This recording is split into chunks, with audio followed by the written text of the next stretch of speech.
everybody, and welcome to another episode of For the Love of Marketing. I'm delighted to welcome Kevin Edwards with us today. We're going to be talking all things affiliate marketing. Kevin is the founder and director of, let me get this right, Kevin, the APMA, right, the Affiliate and Partner Marketing Association. So fantastic organization that is going to be, I think, making some big changes to what goes on in the affiliate industry. And we'll talk more about that later on.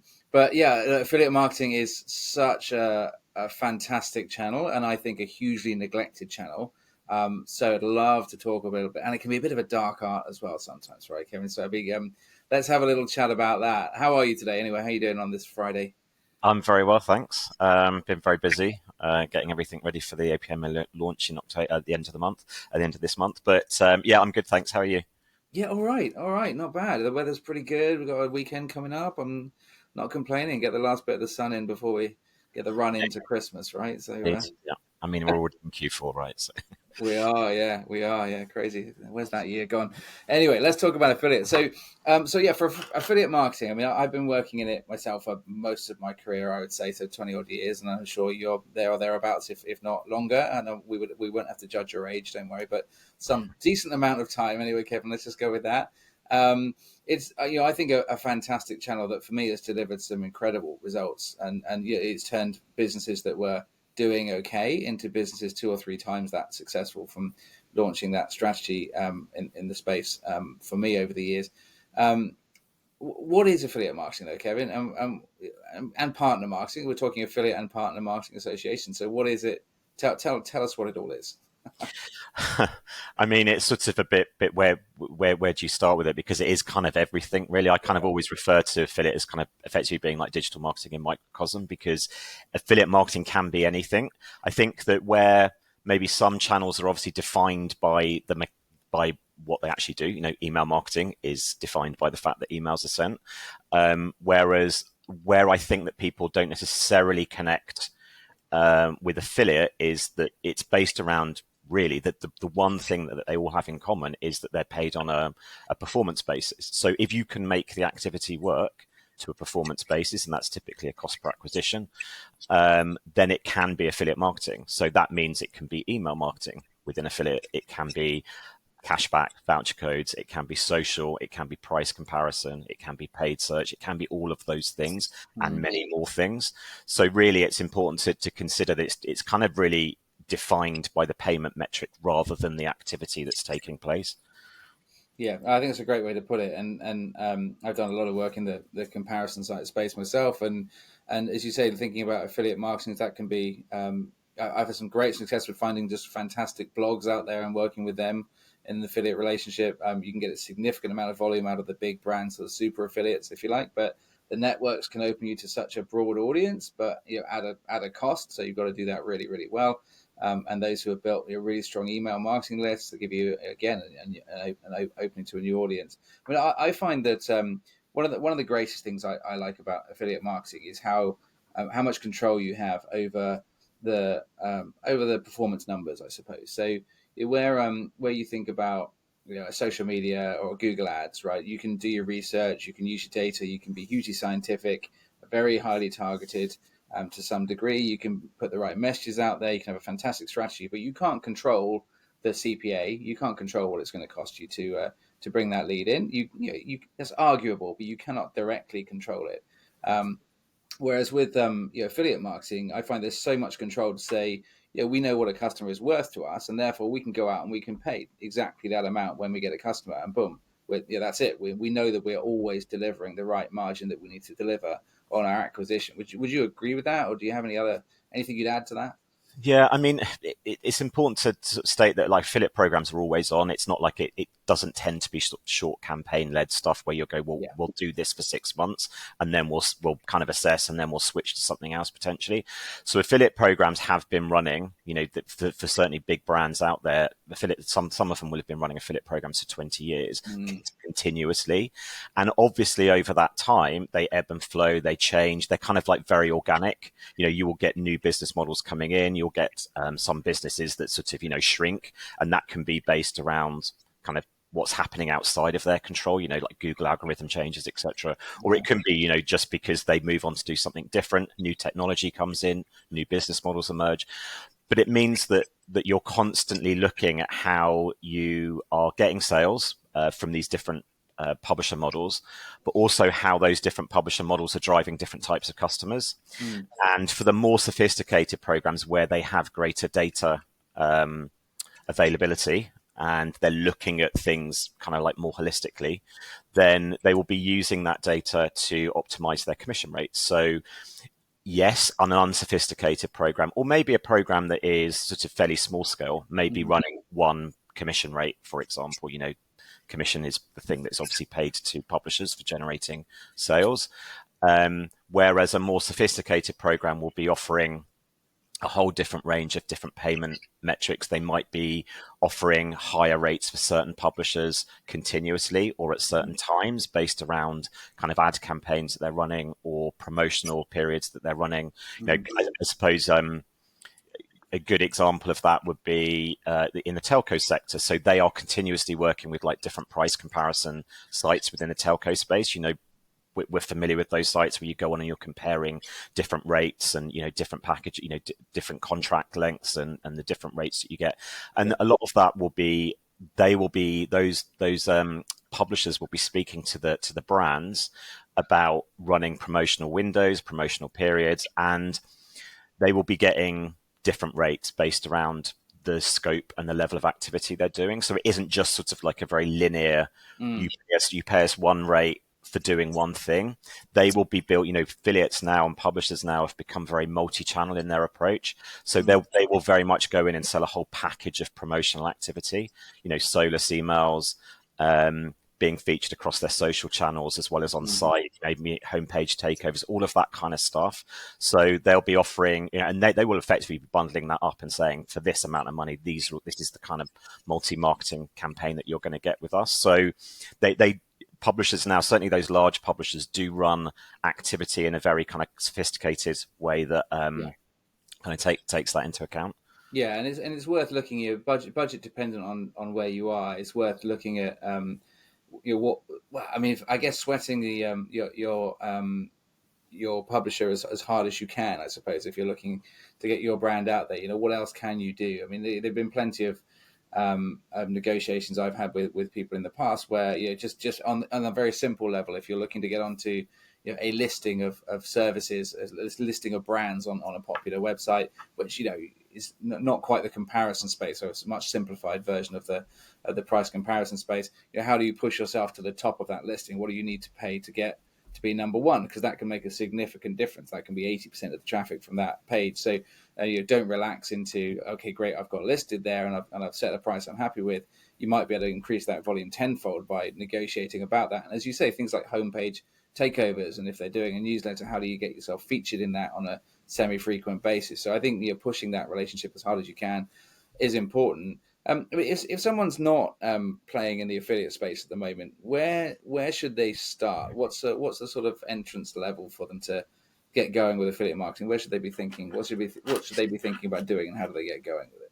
I mean, it's an interesting point because typically there you'll be talking about smaller businesses. Yeah. Because obviously large businesses are typically running affiliate programs, and they have been. I think that I can't remember what the latest data is, but I remember us looking at the sort of top 100 brands a few years ago, and I think 98 of them were running affiliate programs. So if you're talking about kind of like smaller businesses, maybe startups, enterprises coming through, it's a really interesting point because a few years ago, I think it was fair to say that some of the solutions that were out there just didn't fit. They were either priced too highly or they didn't offer enough sufficient reason for small businesses to want to run an affiliate program.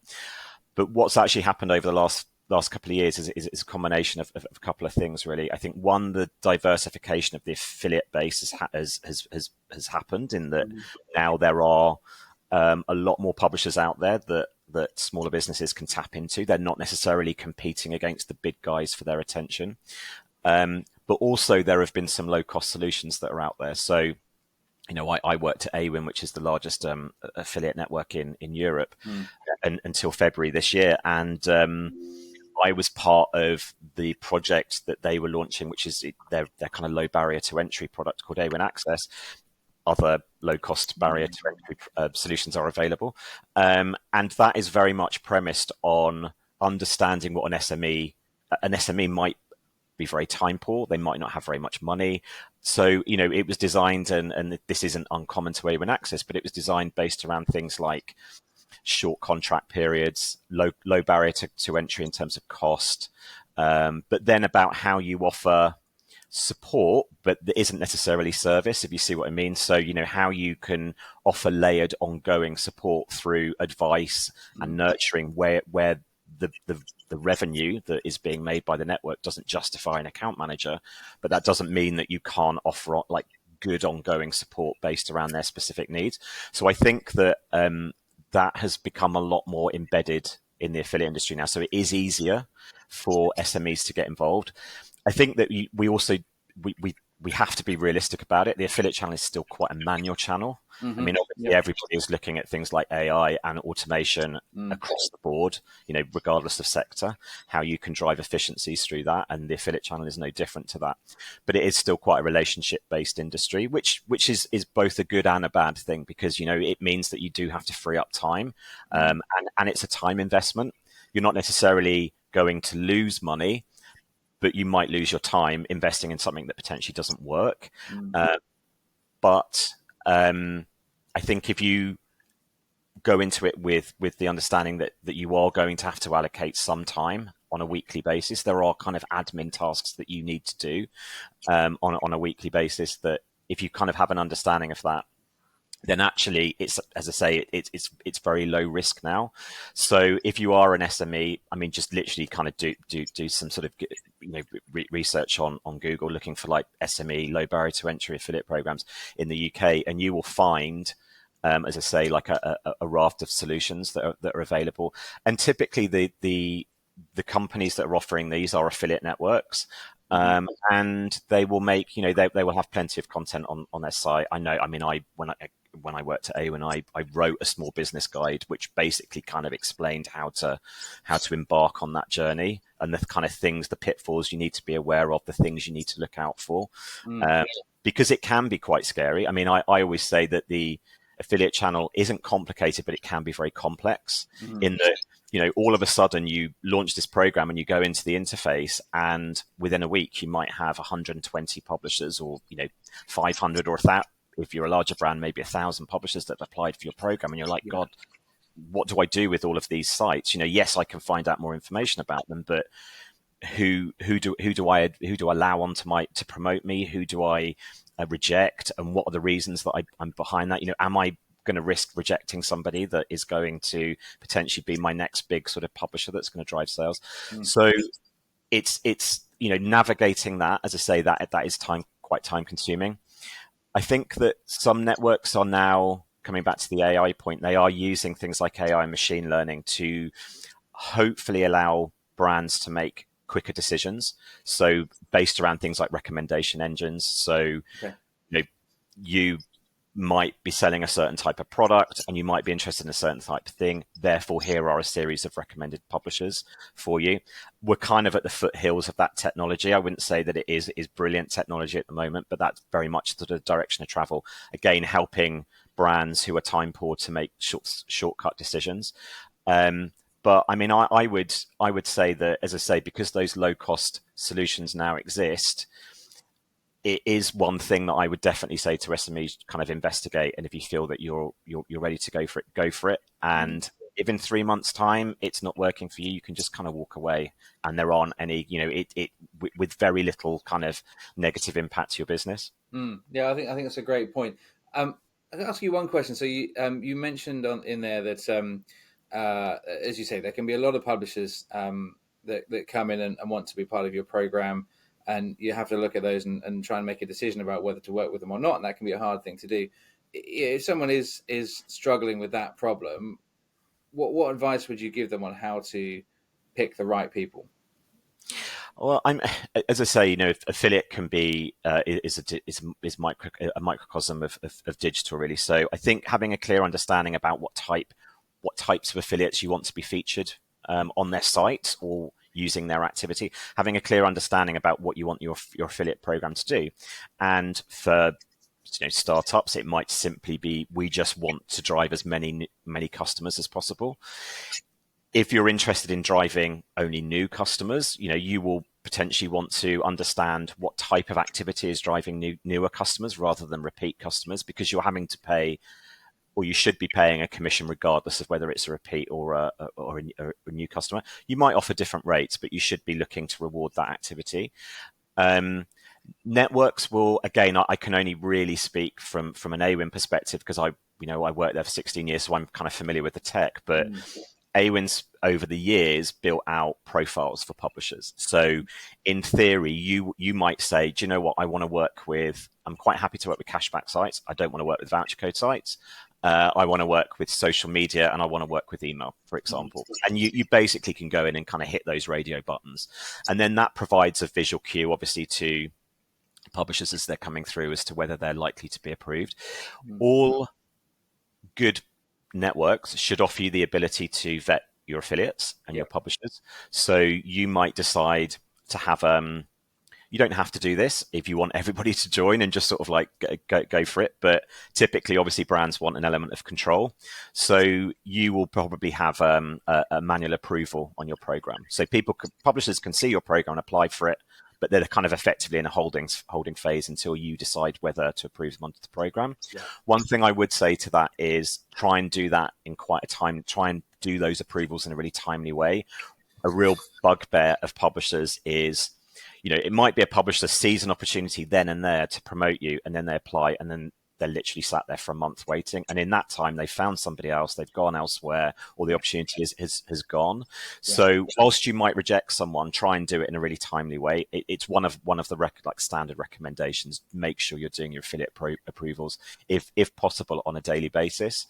But as I say, take time to understand who they are. It's important to say that from a quality point of view, obviously you've got publishers of different varying quality, but from a kind of like compliance point of view, that all networks, again, all good networks, will have a compliance team that they are pushing publishers through a compliance process to make sure that they say who they are, that their website is active, all of those kind of things that kind of should give you a bit of peace of mind that actually, if they've got to the stage of applying for your program, then you can feel reasonably confident that they are who they say they are, and that they're going to promote you in the way that they're saying they are.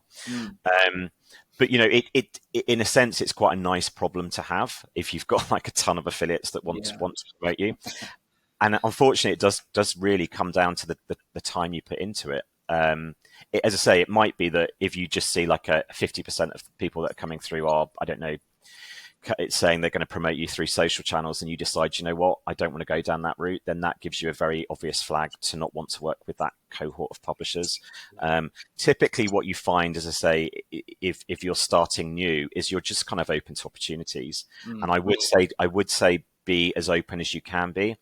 But I would also say exercise caution. If you are building your program up and you know that if you can justify it over time, you justify more investment from your side, i.e. more time and resource allocated to the program, then at that stage you can start filtering more publishers through. But I would say kind of start cautiously, approve those that you initially identify as wanting to work with and build a relationship with, and then build up from there, and then gradually add more and more publishers in. I think where it can go really badly wrong is when an advertiser sees like a ton of publishers and go, great, this is great, I could make tons of sales straight away, and they add loads of publishers on, and then they get panic and the fear going, I don't know where all of these sales are coming from. Yes, you can see which publishers are driving sales for you. You will have a reporting dashboard and you can drill down into all of that. But, numbers on a spreadsheet doesn't necessarily tell you what's going on behind that. And then you need to kind of reconcile that with your own data. You maybe need to go and check, all of a sudden I've got 100 sales from this publisher. Where are those sales coming from? Am I confident that they're coming through the right way? So very much kind of like approach it cautiously and iteratively as well. Gradually add publishers onto your program. I think that's great advice. I think in the early days, spread the net wide, but as you say, the key if you're getting into affiliate marketing is you need to be ready to spend the time on it. There needs to be time spent looking at the opportunities, assessing each of them, making sure it's a brand fit, making sure commercially it makes sense, making sure it is going to hit the goals of the program as well. So be open, experiment, test, but go into it with your eyes open that this is going to take a bit of effort on your part on a daily basis to make sure that it performs as well as it can. It's not a start it and leave it channel at all, like No. some others can be. In most channels, you shouldn't really start it and leave it, but you can. Google ads or Facebook Yes. ads or something, you can press the go button and wait if you want. I wouldn't recommend it, but you can. But affiliates, you really can't, because if you just launch a program and you don't go in there and check on what's available every day, you end up 2 months later with no one actually in your program, and you've just spent a bit of money and not got anywhere really. So, Yeah, it's not an algorithmic or a programmatic no, channel, as you say. absolutely. It is still kind of, don't really necessarily want to use the word antiquated, but it is still quite a manual channel. It's a good old-fashioned relationship channel, yeah. Yeah, So there's yeah, obviously tech involved, and the tech and the data make give it a huge benefit. But it is still something where you need to spend time and you need to think about, as I say, brand, and you need to have people involved. And if you're going to be doing this extensively, then you will want a team. Certainly, even a mid-sized business, if you're going to be doing this to a decent level, you at least want one person on it, because it's going to be a full-time role quite quickly. Not when you first dip your toe in, but it will become that quickly if it grows, and then you may want a team beyond that. So yeah, good. That's something to think about. So that's the sort of if you're there's some great tips in there and sort of getting started and optimizing your platform. But where's affiliate marketing going? Right, it has evolved a lot over the last few years. It's been around for a long time and various different guises. But where do you see it going over the next few years? So I think that, I mean, inevitably the pandemic kind of expedited a lot of growth for digital in general, and very specifically for the affiliate channel, because the affiliate channel is premised on online sales. Everybody's shopping online. We literally could have sat on our hands at Awin for a year and a half and we still would have grown by 10-15%, which is a nice, obviously, problem to have. But I think also that kind of supercharged it a little bit, in that all of a sudden people started sitting up and taking notice of it. It kind of got a little bit pushed up the agenda, both brand side, but also just generally in terms of a lot of startups that come through now are looking at ways of instant monetization, or ways to drive some additional revenue or diversify their revenue. And the affiliate channel is a very obvious place to come. It's a very easy place for publishers and business models to get in front of advertisers very quickly and very easily. So that's led to diversification. I think that it's probably fair to say that 5 or 6 years ago, I was kind of scratching my head, wondering where the new innovation was going to come from, thinking that actually this field's a little bit kind of samey. So in the last few years, we've definitely seen a diversification, and that's coming from, as I say, different publisher models. You've got your traditional publishing houses that are diversifying their revenue streams, through necessity, because no one's buying newspapers or magazines anymore. But obviously they are still kind of robust digital businesses. So we've definitely seen those types of companies, Future, Hearst, etc., really start to embrace affiliate marketing.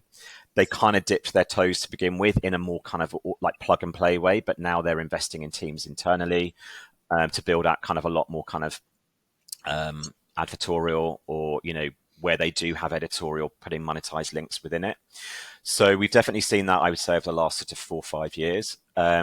Tech companies are coming into the space a lot more. So by that, what I mean is, if you think of a traditional publisher, so like a Top Cashback or a vouchercodes.co.uk, they have their own sites that you would go to, or their apps that you would go to as a consumer. They have their own portals and properties, right? But tech companies don't kind of own consumers, or don't have their own consumers, but they will offer tech solutions to advertisers. So it might be based around things like basket abandonment or cross-sell and upsell on site, and they are kind of offering technical solutions that advertisers can plug into their website that are helping drive baskets up or helping drive conversions. So we've definitely seen kind of a flurry of activity there, and I think that it's fair to say that a lot of networks are investing quite heavily in supporting those types of businesses. They also work quite neatly with network technology, because typically a network will have a master tag solution, and those tech partners can just sit within their container tag. Yeah. which means you as a brand can basically look at kind of like a menu of solutions and say, well, I'd quite like to explore basket abandonment. I'd quite like to explore upselling. And you basically then get like a list of different publishers or tech solutions that offer that. And you can basically go and speak to them and then just kind of flick a switch and it should be kind of active on the website. So I think there's been a huge amount of growth in that area. We're also seeing. I mean, I don't know if you saw it. It kind of made me sit up and take notice. But there was an interview recently with the CEO of Klarna, and he was talking about how affiliate marketing is such a big revenue driver for them. Mm-hmm. Now, we know that we've seen buy now, pay later. I mean, regardless of what you think, ethically about their business models, they are kind of really significant. But they are also looking at diversification of their business models and their commercial models. And buy now, pay later sites are offering affiliate solutions. So, they are offering kind of shopping experiences for their consumers. And a lot of that is being powered through affiliate marketing as well. So you've got all of these sort of new models emerging and kind of jostling for attention. It's still quite a last click wins channel, which means that, you are kind of potentially squeezing publishers in general. So that needs to be, something that networks have to kind of bear in mind. But I think it's in pretty rude health at the moment. We are, as I say, seeing growth through diversification. I think I recently did a publisher survey of around about 180 publishers in the UK, and I asked them what their primary method for promotion was. And there was a really, really even split. I don't think one publisher model was more than about 20% of respondents. And there were lots, 2% said email, a few percent said social. So like a real division there. Influencer marketing as well. I think that a few years ago, the affiliate channel tried to do influencer and it just wasn't the right time. It was a kind of little bit square peg, round hole. But I think there's been a dovetailing of those two bits of those two areas now as brands demand influencer become more performance based. Yeah. So it just feels like it's more of a natural bedfellow now. So all of those things are coming through, and all of those things offer opportunities to brands running affiliate programs. It's great. That's very comprehensive. So look, we started off saying you were the founder and director of the APMA, right? So Tell me about the APMA. Long overdue, I think, is probably where we'd start. So I left Awin towards the start of 2023, and I kind of was going to take a little bit of time out. I have lots of contacts in the industry. I mean, I've always kind of tried to be quite collegiate in that, yes, there are competitor networks out there, but I have friends that work there, and recognizing, if you work collaboratively with those companies, then you achieve more than if you're trying to sort of compete against each other on things that benefit the industry as a whole. And there were a few discussions, and I said, look, are you interested in kind of exploring the idea of kind of a trade body specifically for the UK? Because one exists in the US, the Performance Marketing Association. We had done bits and pieces in the past, typically under the auspices of the Internet Advertising Bureau in the UK, where they had an affiliate council. That's become fairly dormant. And also you had to be a member of the IAB, and a lot of people found their fees prohibitively expensive. So I basically said, look, I've got the time and the capacity to do this. Let me go out and explore it, put together kind of a bit of a business case for it. And was then pushed it out to sort of, networks, agencies and publishers. And the feedback was really, really positive. So I said, look, I'm going to go ahead and do this. I'm going to kind of scope out what it looks like, kind of look into things like fees, member benefits, kind of, get a code of conduct. What's our reason for existing? All of that kind of stuff. And that's kind of where I am at the moment. So the trade body launches at the end of October 2023. The apma.co.uk is the website, and we have just agreed the first year roadmap. We've got about 12 projects on there. It was really important for me to want to go out and connect with all areas of the industry. I think typically the Affiliate Marketing Council was very, very much led by networks, but I wanted this to be inclusive of advertisers. I wanted this to have the advertiser voice, the agency voice, the network, and the publisher voice. So I've held 4 workshops with each of them, collated all of the feedback. We voted on the projects. And so that's where we are now, where we're hoping to sort of hit the ground running in January. There'll be some kind of behind the scenes work that happens for the rest of the year in order to get us to that position. But, some of the key projects I'd really love to deliver. About 10 years ago, we did a a really kind of groundbreaking piece of research, really chunky piece of work with PwC, and by we I mean the industry. And it hasn't been done since, and it was kind of scope, scale, size of the industry piece. And I'd love us to do that on an annual basis. The big headline numbers, as well as all the detail around where growth is coming from, what the new emerging business models are, all that kind of stuff. So I'm hoping that will be kind of one of our kind of big showcase pieces for next year. We'll be doing projects around tracking. Tracking is generally an issue across digital.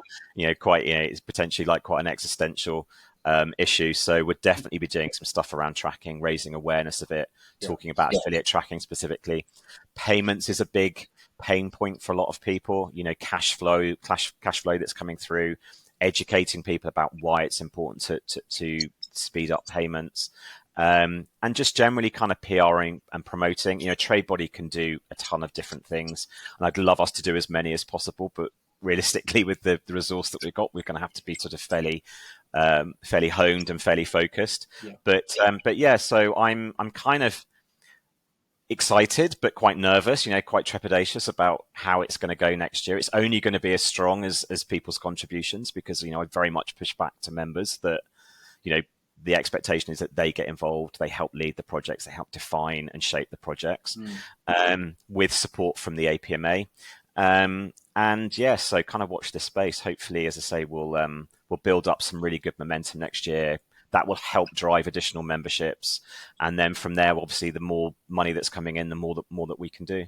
Yeah, well, I mean, I'll certainly be supporting it wherever I can. I think it's been missing for too long. An association specifically dedicated to affiliate industry. I think it's needed it for a lot of areas around training and transparency and best practice. I think that's just not been easy to find in a consistent way across the industry, and as a result, it has been a bit of a dark art at times, much like SEO has been. I often think of affiliate and SEO in a similar way, and that they can both be a little bit dark if you don't know how to navigate them. So I think it's a fantastic initiative, Kevin. I think it's brilliant, and I'd encourage everyone to head off to the apma.co.uk and check that out and get involved. So we'll do that. I think we're out of time for today, though, Kevin. But lots of challenges ahead of you there over the next 12 months. But I know you'll make a fantastic success for them. And fingers crossed. Yeah, no, of course you will. Of course you will. With your experience, it'll be fantastic. So there's so much in there from today, Kevin. Thanks. There's some great tips for people getting involved. It was a good look at the future and what's coming down the pipe for those that are already involved and want to ensure they're optimizing their performance, and of course the APMA itself and how everyone can get involved in that. So look, thanks so much, Kevin. Absolutely, my pleasure. Absolutely, it's a dream team masterclass, sort of whatever you want to call it, right? It's a fantastic tour through the world of affiliate marketing. So yeah, encourage everyone to get involved. If you're not doing affiliate marketing, go and look at it now. If you are, look at those future trends. Everyone get involved in the APMA. Let's support that and bring that to life the way it should be. And thanks, Kevin. And we'll see you next time on the next episode of For the Love of Marketing. Cheers, everyone.